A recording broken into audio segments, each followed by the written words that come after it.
मुसलमान हो? अच्छा, कलमा पढ़ के सुनाओ। नहीं आता? हिंदू हो? बधाई हो, ये गोलियां आपके किसी अपने को नहीं लगी। पहलगाम में आपका कोई बेटा या भाई नहीं मारा गया। लेकिन कितने दिन बचोगे? कश्मीर नहीं जाओगे तो मुर्शिदाबाद में मारे जाओगे, कलकत्ता में मारे जाओगे, गोधरा में मारे जाओगे, दिल्ली और मुजफ्फरनगर में मारे जाओगे। अगर तुमने तय ही कर लिया है कि तुम शेर नहीं बकरे हो तो कटने के लिए भी तैयार रहो, नंबर बस आने ही वाला है। एक आइडिया है मेरे पास। हर हर महादेव बोल के तुम एक तो हो नहीं सकते, तो अल्लाहू अकबर बोल के घुटने ही टेक दो, कलमा वलमा ही सीख लो, जान तो बच जाएगी, सर तो धड़ से अलग नहीं होगा। बुरा लग रहा है ना? उंगलियां मचल रही हैं कमेंट में मुझे गालियां देने के लिए। जितनी ये उंगलियां मचल रही हैं, अगर तुम्हारी भुजाएं उतना ही फड़कती तो 25 निर्दोष हिंदुओं की ऐसे अकाल मृत्यु नहीं होती। और प्रॉब्लम यह है कि तुम अब भी नहीं समझोगे। मैं कहूंगा हिंदू खतरे में है, तुम कहोगे संघी है, आरएसएस वाला है। मैं कहूंगा बटोगे तो कटोगे, तुम कहोगे बीजेपी का चमचा है। मैं कहूंगा औरंगजेब का इस्लाम नहीं चलेगा, तुम कहोगे हम तो सेक्युलर हैं, जब तक दरगाह पे चादर न चढ़ा दें हमको चैन ही नहीं आता। ये गंगा जमुनी तहजीब का जो कार्ड तुम जेब में लिए घूमते रहते हो, दिखा देते पहलगाम में, मिल लेते भाईजान से गले। और सुनो, ये तो कहना ही मत कि आतंकवाद का कोई मजहब और मुल्क नहीं होता। ये इंस्टाग्राम पर 4 लफंगों की रीलें देखकर जो लिबरल ज्ञान जगा है ना तुम्हारे अंदर, मेरी नजर में इसकी वैल्यू 2 टके की है। संतोष जगदाले को अब तक तो जान ही गए होगे। उनका परिवार जान बचा के टेंट में छुप गया था। पाकिस्तानी दरिंदों ने टेंट से संतोष को बाहर बुलाया और कलमा पढ़ने को कहा। संतोष कलमा नहीं पढ़ पाए तो उनको गोली मार दी। मंजूनाथ शिवामू कर्नाटक से थे। उनकी पत्नी पल्लवी के सामने आतंकियों ने उन्हें तड़पा तड़पा के मारा। पल्लवी ने कहा, मेरे पति को मार दिया, मुझे भी मार दो।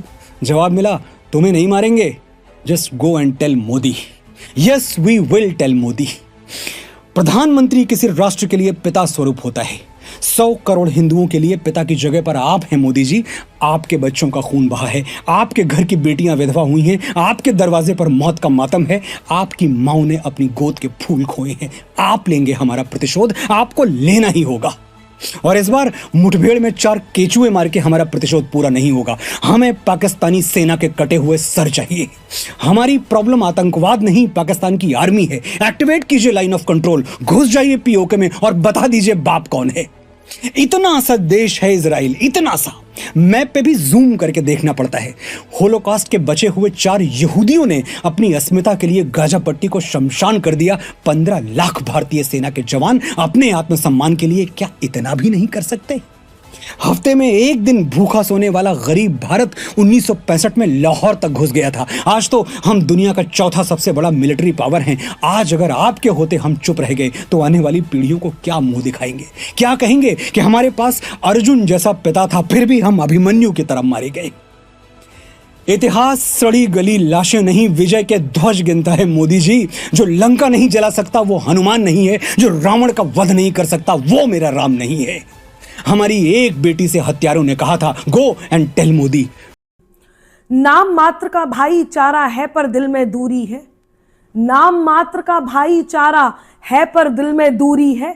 लगता है इस उग्रवाद को मजहब की मंजूरी है। लगता है इस उग्रवाद को मजहब की मंजूरी है। तो कश्मीर में बहा लहू ये चीख के कहता मोदी जी। कश्मीर में बहा लहू ये चीख के कहता मोदी जी। पहलगाम के इन हमलों का बदला बहुत ज़रूरी है। पहलगाम के इन हमलों का बदला बहुत ज़रूरी है।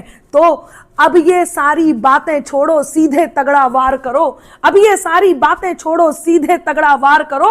उग्रवाद की रीढ़ को तोड़ो, दिल से उग्र प्रहार करो। उग्रवाद की रीढ़ को तोड़ो, दिल से उग्र प्रहार करो। आतंकवाद के ठौर ठिकाने कहीं शेष ना रह जाएं।